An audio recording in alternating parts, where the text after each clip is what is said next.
ஒத்த கடை மச்சான் நான் வேலைக்கு தான் கிளம்பி விட்டேன் மச்சான் அப்படின்னு பாட்டை வெடிச்சிட்டு அப்படி வேலையை பார்த்து கிளம்பிட்டேன் ஃப்ரெண்ட்ஸ்.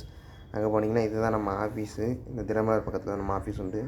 அங்கே போயிட்டு நான் அப்படியே உட்காந்துட்டு தலைகளை சீவிட்டு அப்படியே பறக்க பாட்டு இருந்தேன். அதுக்கப்புறம் ஒரு வீட்டில் கேப் புக் பண்ணியிருந்தாங்க. அங்கே போய் நாங்கள் நெட் கனெக்ஷன் கொடுக்க போயிட்டோம்.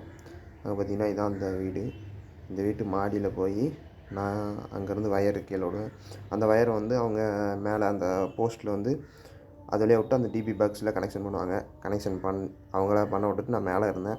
அதுக்கப்புறம் கனெக்ஷன் பண்ணி இப்போ வீட்டுக்குள்ளே லைன் எடுத்தோம். சரியான கஷ்டம். அதை எடுத்துகிட்டு இந்த அண்ணன் மாட்டி விட்டாங்க. அதுக்கப்புறம் பார்த்திங்கன்னா நம்ம ஒரு அடகு கடையில் ஒரு நெட்டு வரலன்னு சொல்லியிருந்தாங்க. அதையும் போய் பார்க்க போயிருந்தோம். அங்கே இதான் பாக்ஸு. இந்த பாக்ஸில் வந்து அந்த அண்ணன் சரி பண்ணிட்டு கீழே உட்காந்துருந்தாங்க. அவங்க அப்படியே செல்ல பாட்டுருக்கோம். அதுக்கப்புறம் 2-3 கம்ப்ளைண்ட்டை பாட்டு வீட்டுக்கு சாப்பிட வந்துட்டோம். வீட்டுக்கு வந்ததுக்கப்புறம் பார்த்திங்கன்னா ரசமும் பொரிச்சுமேனு இருந்துச்சு. சாப்பிட்டதுக்கப்புறம் மதியம் வேலை இல்லைன்ட்டாங்க. அப்படியே படுத்து தூங்கிட்டேன்.